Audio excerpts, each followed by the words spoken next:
mundo.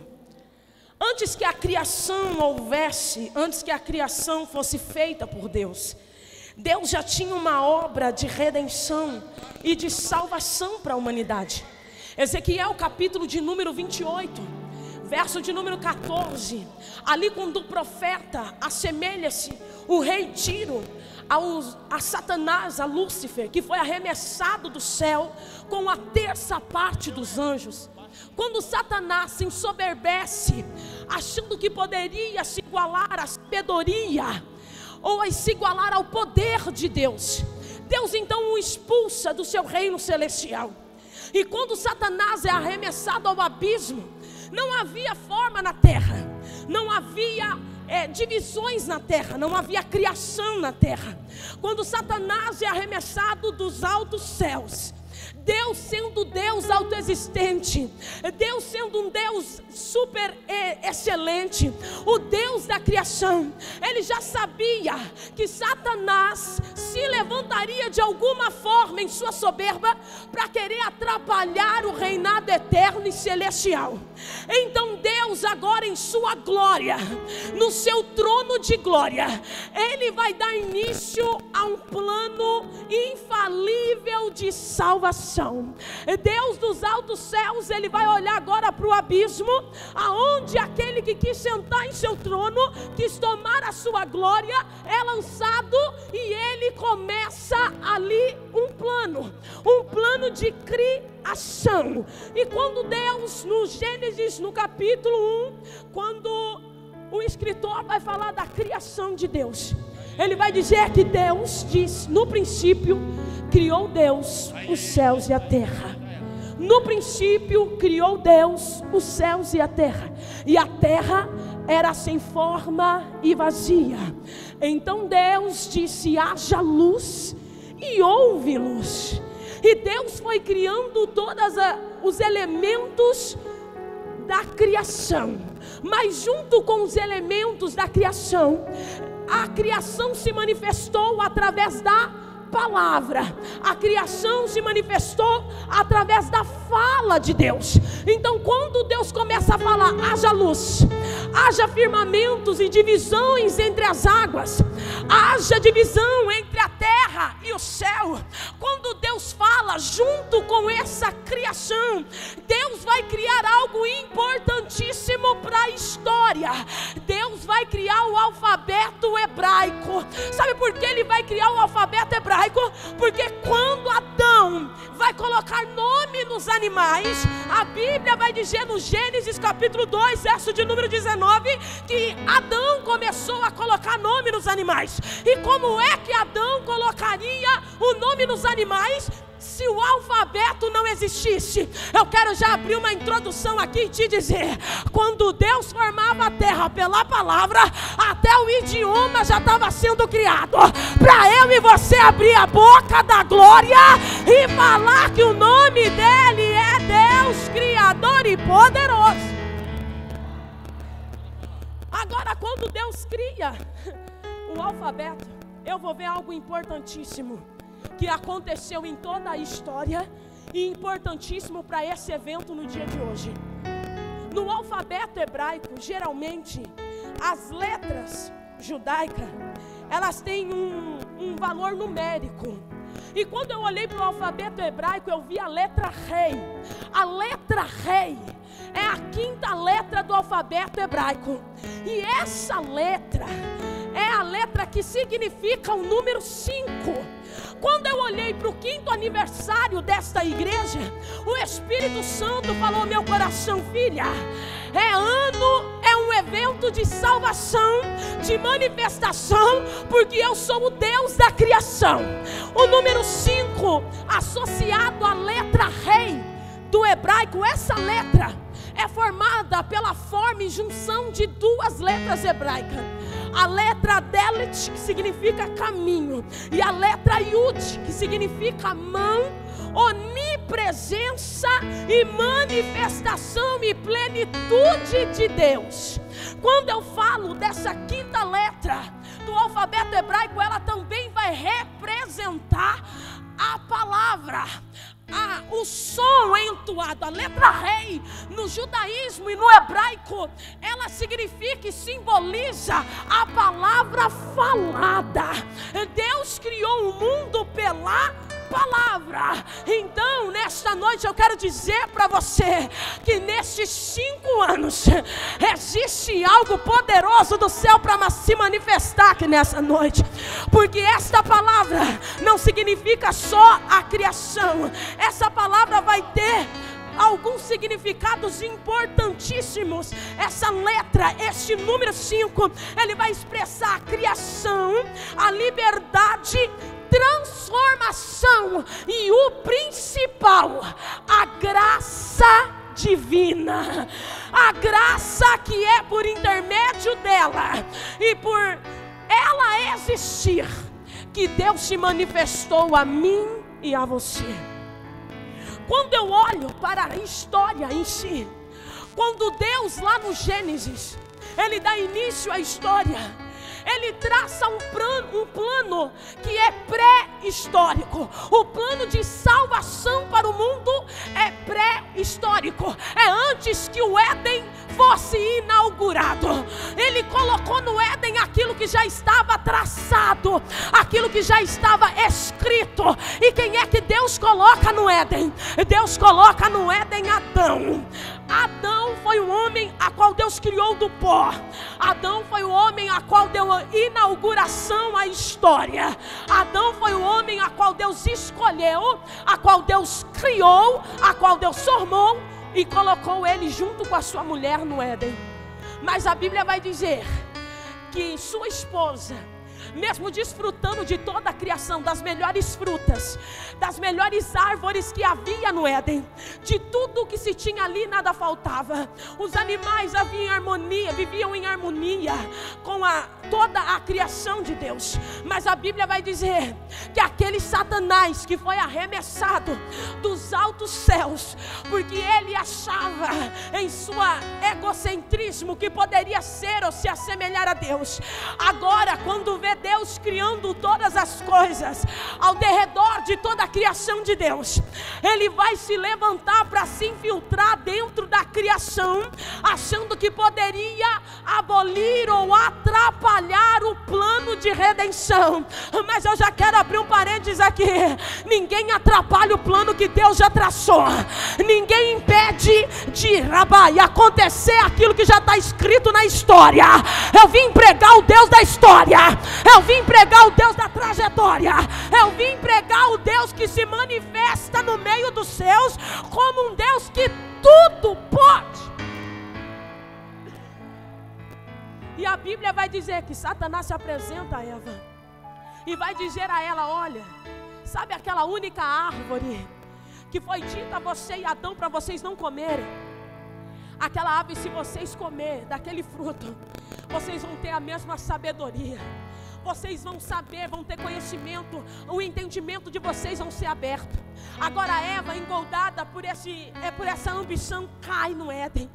Quando Eva cai, o homem e a mulher agora se veem nus diante da presença de Deus. Deus vai chamar Adão, porque todos os dias, na viração do dia, Deus conversava com Adão, Deus falava com Adão.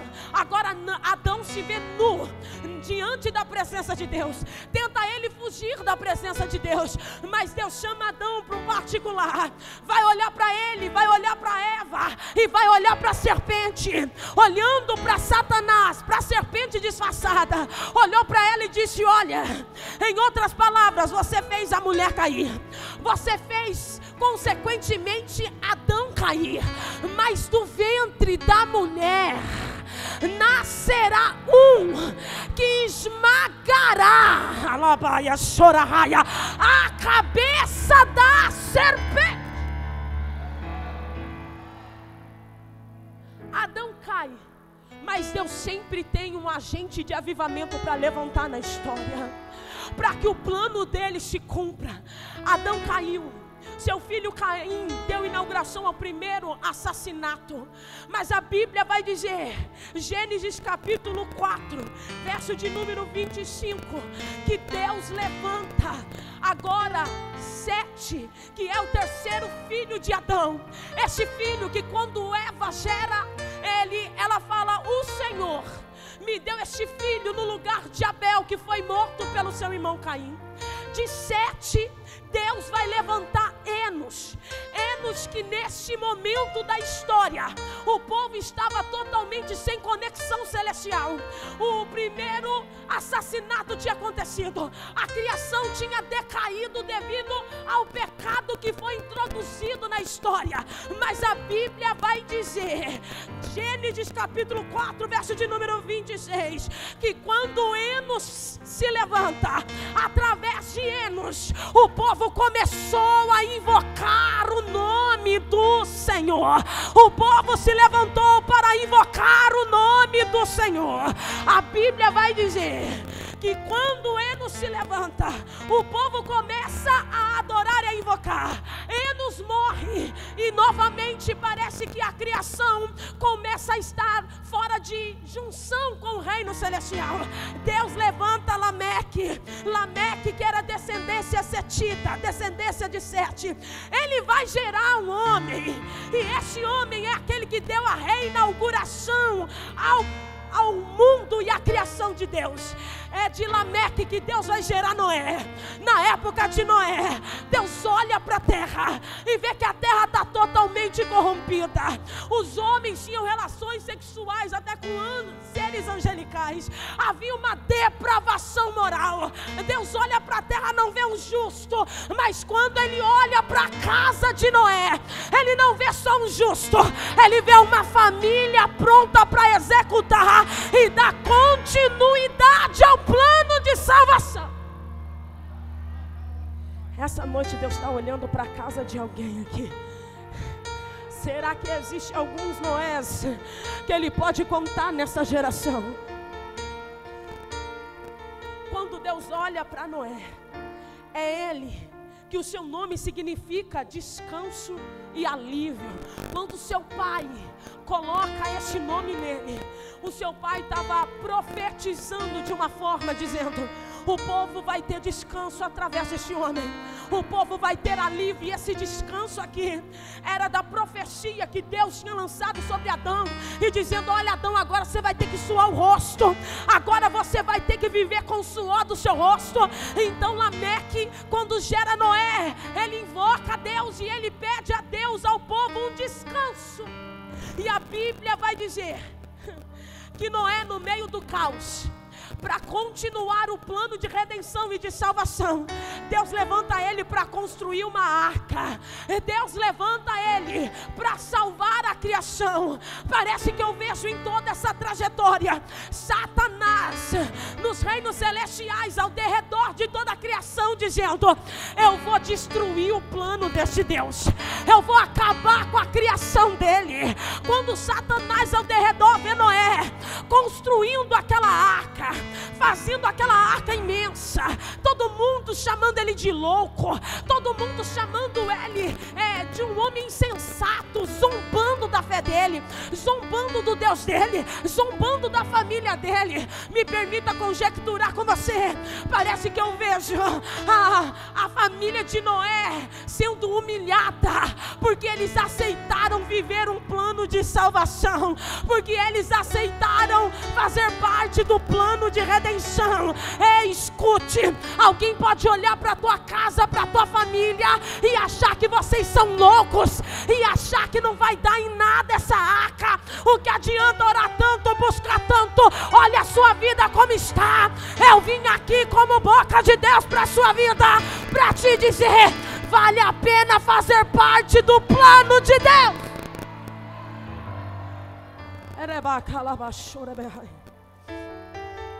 E Noé constrói a arca, e através desse homem, Deus faz a reinauguração na terra. Deus não salvou nenhum ser humano, a não ser Noé e sua família. Sabe por quê? Porque todo grande avivamento na história é oriundo dos maiores caos existentes em todas as escrituras da história. Eu quero te dizer, talvez você está vivenciando um caos na sua vida, mas essa noite Deus me trouxe aqui para te dizer: é você que eu vou levantar no meio desse caos. A história não se encerra assim, não acaba assim. Eu ainda tenho algo a fazer. E de Noé o Senhor levanta 100, e é da descendência de 100 que vai vir Naor, e Naor vai gerar Terá, e Terá vai gerar a Abraão. Este Abraão que Deus levanta ele como pai de toda a nação, e é de Abraão que Deus envia Isaac. De Isaac ele escolhe Jacó por sua ousadia. De Jacó Deus faz ele subir ao Egito com 70 pessoas. Faz José salvar a sua família, o seu povo da fome. E de José, quando ele morre, Deus levanta Moisés. E Moisés Deus levanta para livrar o seu povo da escravidão. E depois de Moisés ele vai levantar Josué. Quando Josué morre, Deus levanta juízes na história. Deus levanta juízes para auxiliar o povo, porque o povo sempre se perdia no meio da história. O Satanás sempre queria introduzir na história para acabar com o plano de salvação e de redenção, mas Deus sempre levantava rabaia séria, remanescente fiel, a lei e a obediência, para dar continuidade ao plano de salvação. Deus levanta juízes, levanta reis sobre a nação. E de um desses reis, o rei Davi, é que Deus apontava para o grande rei que havia de vir. E depois de levantar reis, e no meio desse tempo monárquico, Deus vai levantar também profetas. Profetas estes que eram levantados para que o povo viesse a arrepender-se, para que o povo atendesse ao chamado de Deus em ser a nação que Ele escolheu para viver o plano de redenção, para o Messias que havia de vir, para o Messias que havia de nascer.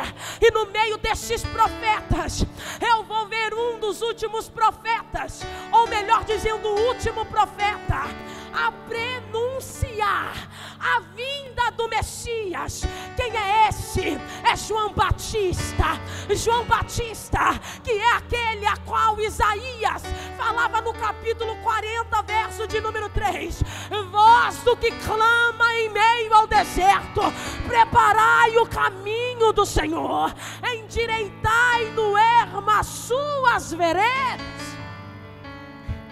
João Batista é aquele que profetizava o arrependimento, é aquele que pregava o arrependimento, é aquele que dizia: eu estou pregando a vocês o arrependimento, eu estou pregando a vocês a verdadeira palavra, o verdadeiro reino, mas após mim virá aquele a qual eu não sou digno nem de desatar as alpacas dos teus pés.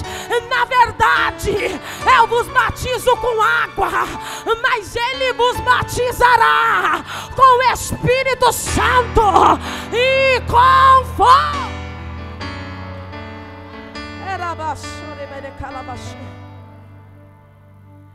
João Batista prenuncia a chegada do Messias.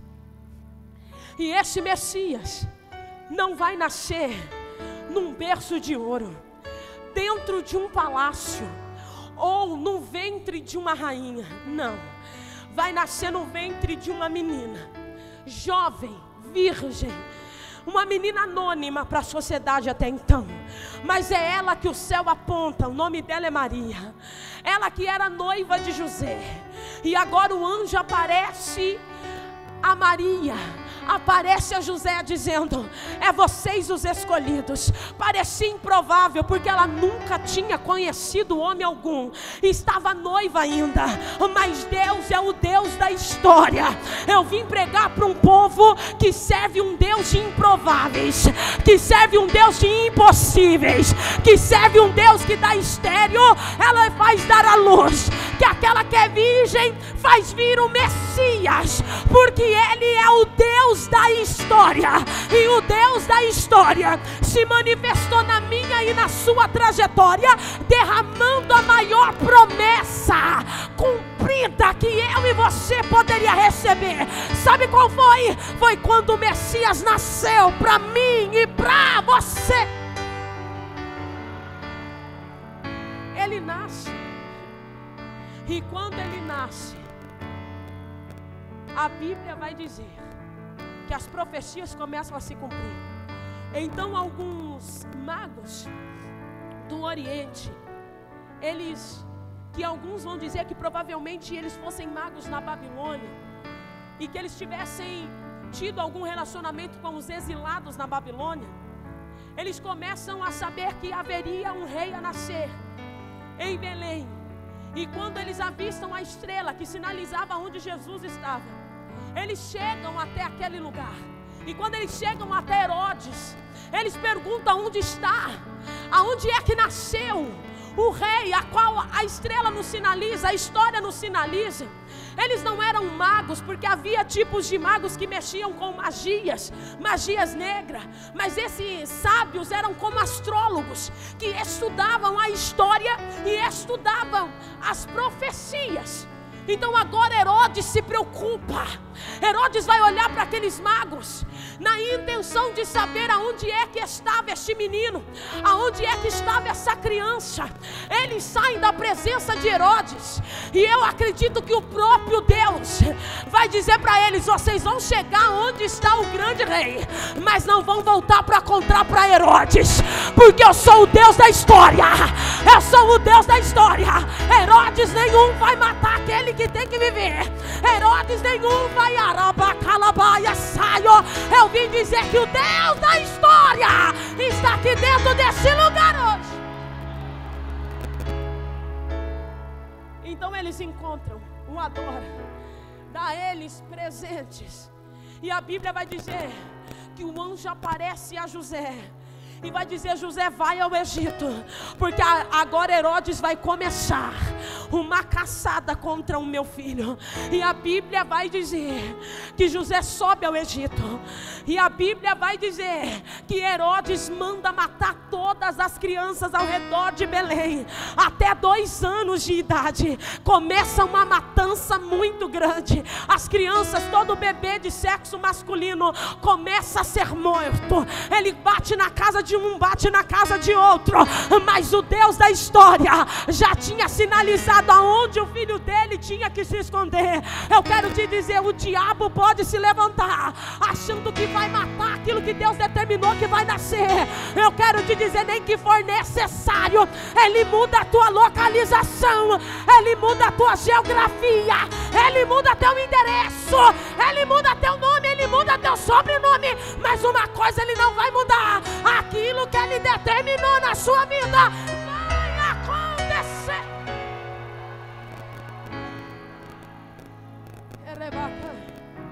E o menino vai crescer, o menino vai viver grande parte da sua infância em Nazaré. Nazaré, que era um vilarejo de mais ou menos 300 pessoas. Ele vai crescer ajudando o seu pai na carpintaria. Isso quer provar a humanidade de Jesus. Ele não é só uma divindade que veio ao mundo, não. Ele se fez homem sendo Deus por amar a você. Ele se fez carne e sangue e ossos por amar a você.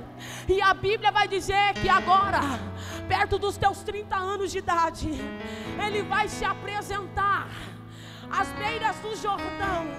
E às beiras do Jordão, aquele a qual profetizava acerca desse Messias, aquele a qual dizia que esse Messias viria e que ele seria muito maior do que ele. Está agora João batizando, e quando João está batizando, Jesus vai chegando, e quando Jesus vai chegando, João Batista vai dizendo: aquele ali eu não sou digno nem de olhar para ele. E quando Jesus chega, João Batista vai batizar ele, e quando João Batista batiza, como ele era o Messias, acontece algo excepcional. Alabaia no Jordão, João Batista já tinha batizado centenas de pessoas, mas quando o Messias desce as águas, houve um barulho no céu, os céus se abrem, orabaia, caia, e aí o evangelista Mateus vai dizer, Lucas e Marcos vão dizer: este é o meu filho amado em quem me comprazo. Mas Mateus vai ser enfático em dizer: eis aqui o meu filho amado, em quem arabaia surimianda eu me comprazo. Ele é batizado, e após ser batizado, ele não vai fazer um culto de ação de graças, pastor. Ele não vai ir para casa dos amigos fazer um churrasco. Ele não vai e quem sabe confraternizar. Não. Após ser batizado, aquele que veio cumprir um plano pré-histórico, ele vai se retirar para um ambiente de confronto. Para onde ele vai, missionária? Ele vai para o deserto. Quando ele chega no deserto, ele não vai encontrar amigos, ele não vai encontrar abraços amigos, ele não vai encontrar palavras de incentivo e de otimismo, dizendo: o Pai te ajudará nessa missão, o Pai te ajudará naquilo que tem que ser cumprido como plano de salvação. Não, no deserto ele vai para ser tentado. A Bíblia vai dizer que ele é levado em espírito ao deserto para ser tentado. Quando eu falo deserto, deserto em hebraico é Midbar. Midbar é formado por 3 letras hebraicas, Delit, Bet e Resh. Essas três letras em hebraico é Davá. Davá significa palavra ouvida, não é a palavra escrita. Davá é a palavra que você ouve. Jesus agora no deserto não vai para escrever, ele vai para ouvir. Ouvir quem? Ouvir o Pai dele. Ouvir a Grabacandorabassorahaya. Ele vai no deserto para ouvir a palavra dita e não escrita, porque agora, enquanto ele vai ter um encontro com a palavra do Pai dele, quem se apresenta novamente na história, quem apresenta-se é Satanás. E sabe o que ele vai fazer no deserto? Querer fazer Jesus desistir do plano, querer fazer Jesus desistir do plano de redenção que ele tinha, Alabaia Suri, como missão desde a fundação do mundo.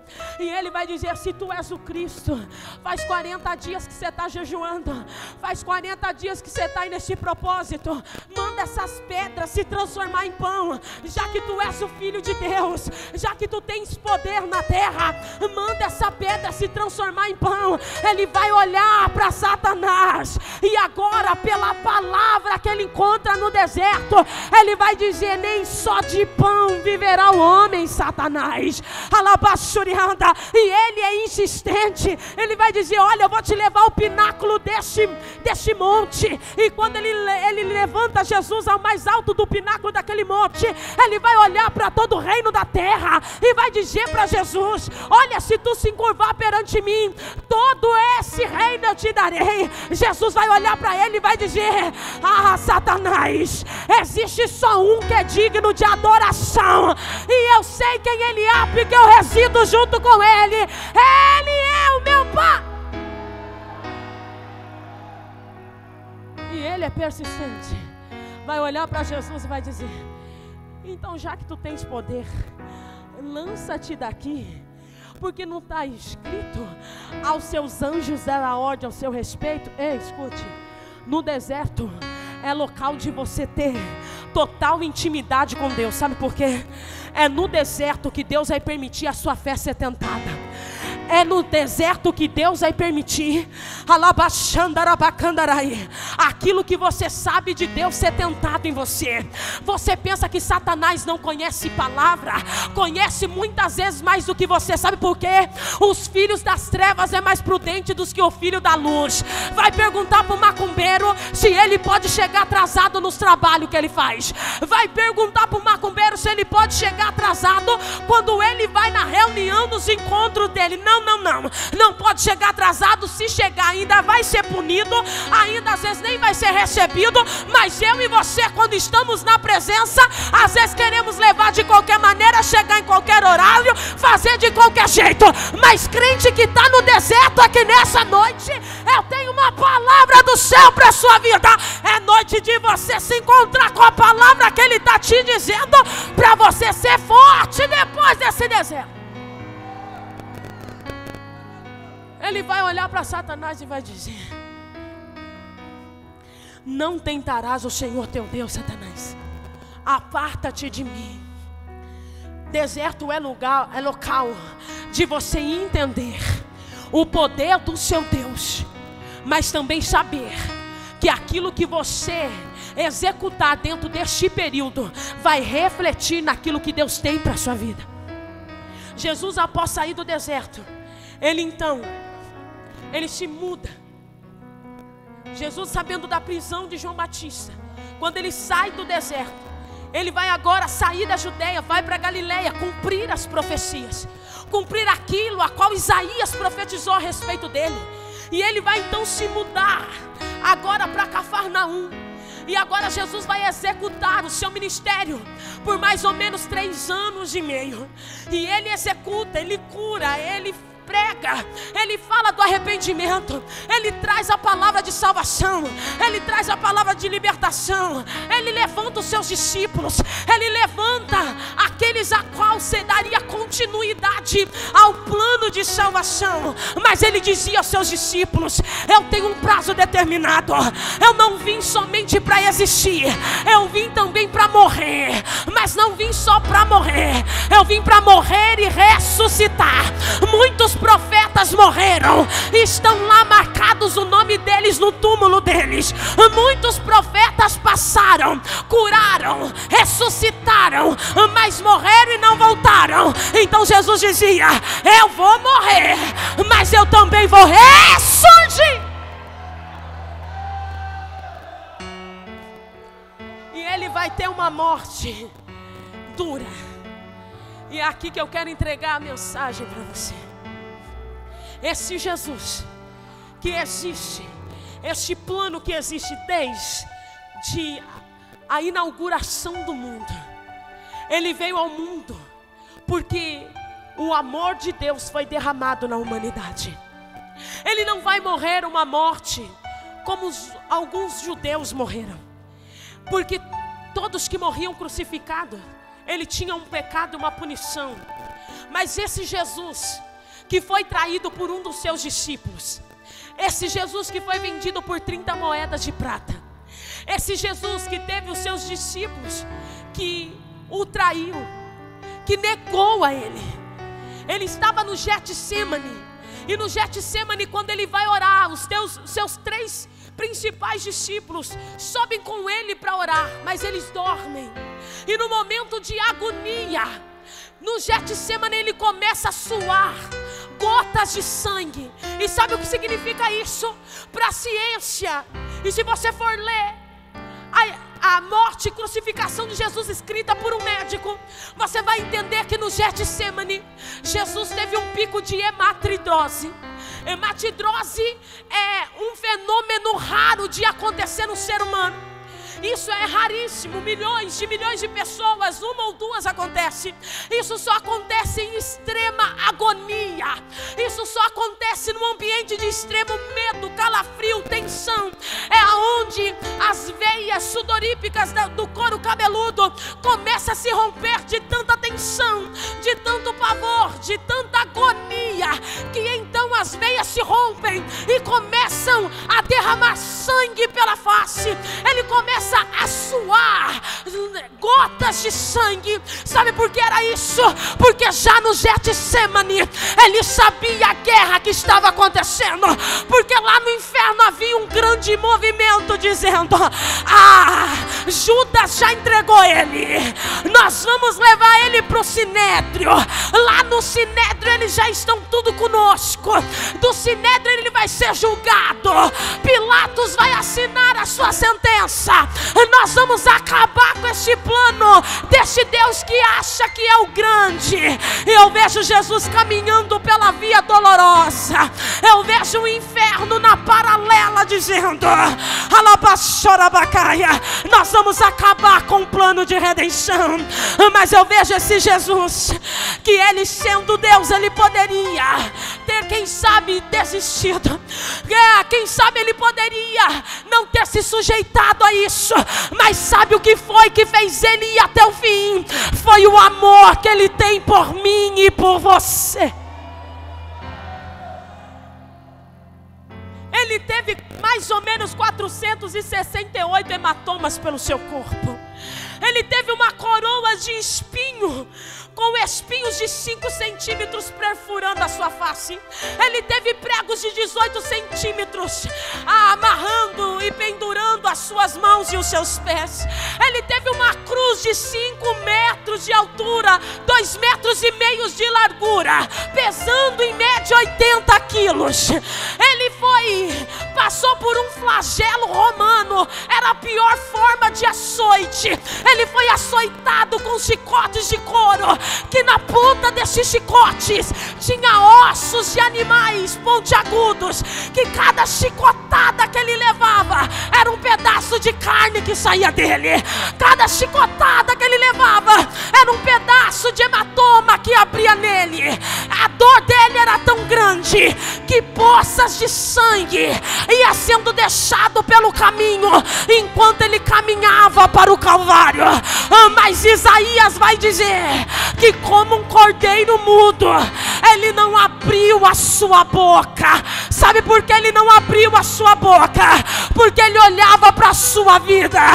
Ele dizia: eu não abro mão do plano de salvação, eu não abro mão das almas, eu não abro mão não só dos judeus, mas também dos gentios. Eu e você não teríamos acesso se ele não tivesse se entregado.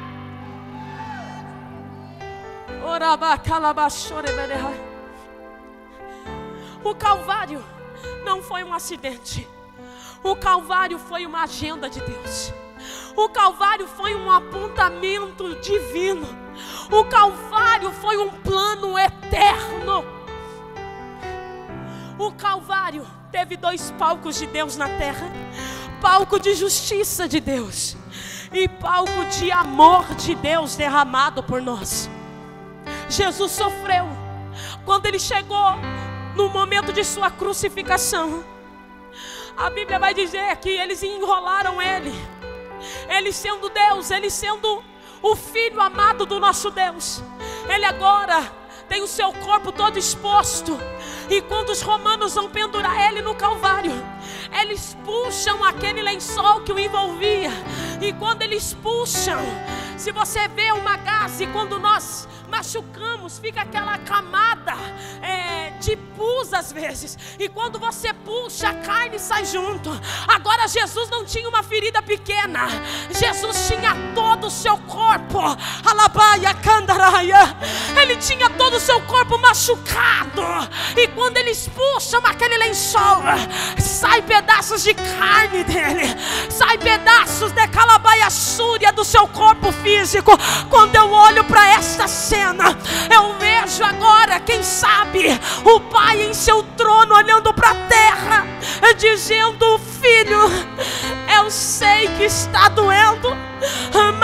existe uma humanidade a ser salva.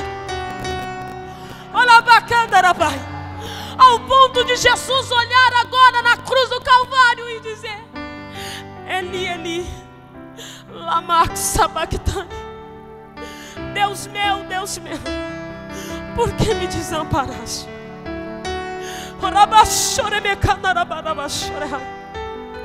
Por que é que você está aqui? Você está aqui, quem sabe, para receber uma cura, para receber uma profecia, uma revelação. Isso é bom, é edificante, mas edifica a si mesmo. Mas se você veio aqui para buscar salvação, eu quero dizer que é o maior plano para a sua vida. A maior promessa para a sua vida não é um casamento. A maior promessa para a sua vida não é um dinheiro que entra na sua conta. A maior promessa para a sua vida não é a cura que você precisa. A maior promessa para a sua vida não é a transformação do seu marido, não é a libertação do seu filho, não é a libertação da sua filha. A maior promessa de Deus cumprida na sua vida é a salvação no Messias.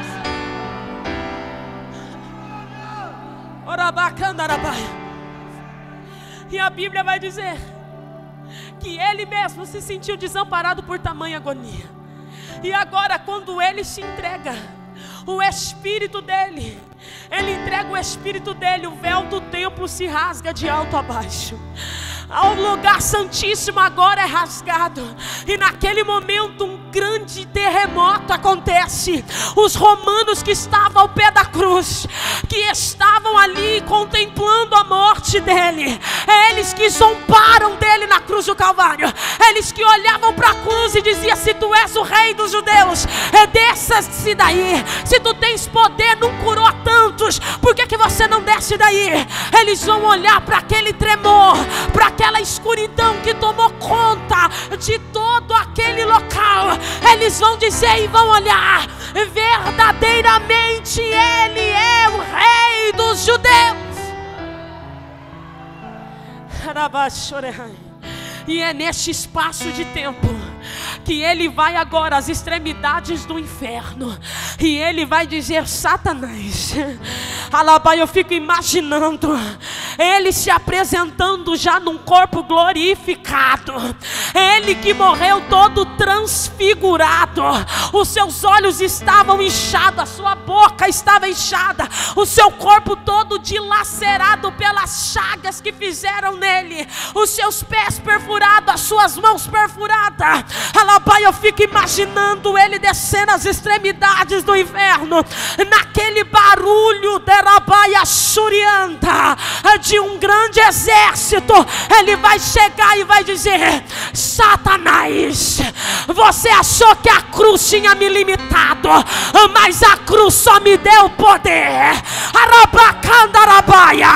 para descer aqui e dizer: Alabashurianta, eu consumei, eu assinei o plano de redenção do meu Pai.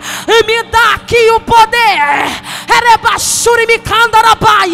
Que Adão caiu lá no Éden, Adão vacilou no Éden, Adão declinou no Éden, mas o segundo Adão, Rabaia Caia, o Rabachurabacandorabaia, veio para assinar e confirmar o plano de redenção do meu Pai. E agora ele ressuscita ao terceiro dia. E quando ele ressuscita, ele passa mais ou menos 40 dias com seus discípulos. E agora ele vai se manifestar para cumprir mais uma profecia. Ele vai dizer para os seus discípulos, Marcos capítulo 15, Marcos capítulo 16, verso de número 15. Ele agora, quando vai ser elevado ao céu no Monte das Oliveiras, ele vai dar uma ordem aos seus discípulos: ide, pregai o evangelho a toda criatura. Aquele que crê e foi batizado será salvo, mas aquele que não crê já está condenado. Ele vai dizer: em meu nome vocês vão expulsar demônios, em meu nome vocês vão curar enfermos. Quem toma posse dessa rebalabaia Ele está levantando discípulos, Ele está levantando profetas, profetisas aqui nessa noite. Ele está dizendo no nome dEle. Ele é o dono da história. Ele assinou o plano de salvação. E Ele está dizendo: é no meu nome que eu quero te levantar. É no meu nome que eu quero te usar nessa última hora. Ele vai dizer: vocês vão curar. Mas Ele também deu uma ordem. Eu tenho uma ordem para cumprir agora. Alabaxuri me candarai. A minha promessa e a profecia, alabaço de João Batista: ficai em Jerusalém, até que do alto sejais revestidos de poder. Orabacandarabaia, não se ausentem de Jerusalém, até que do alto eu me manifeste a vocês. Porque na verdade João batizou com água, mas não muito pouco após esses dias eu vos batizarei com o Espírito Santo e com fogo. E com fogo. Ele está dizendo aqui nessa noite: eu vou batizar com o Espírito Santo e com fogo.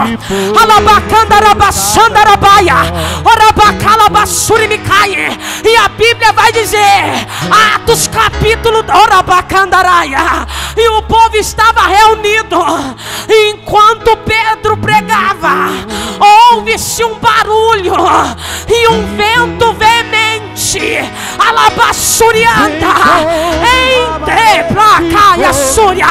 envolveu todo o povo, e todos foram cheios do Espírito Santo, e línguas foram repartidas como que de fogo.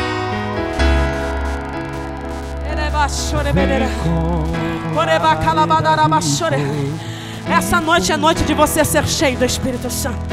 É noite que Ele marcou para mudar a sua história, para mudar a sua vida. Ele disse aos discípulos: e eu vos usarei. Mas Ele também fez uma promessa: eu vou, meu pai, João capítulo 14, mas eu voltarei, porque eu estou indo preparar um lugar. Alabacandarabaia, eu vou voltar para vos buscar. E nessa noite eu quero te dar uma notícia: Ele vai voltar. Ele veio, morreu, ressuscitou, liberou o Espírito Santo na terra, e vai voltar para me buscar e para te buscar, para levar para onde?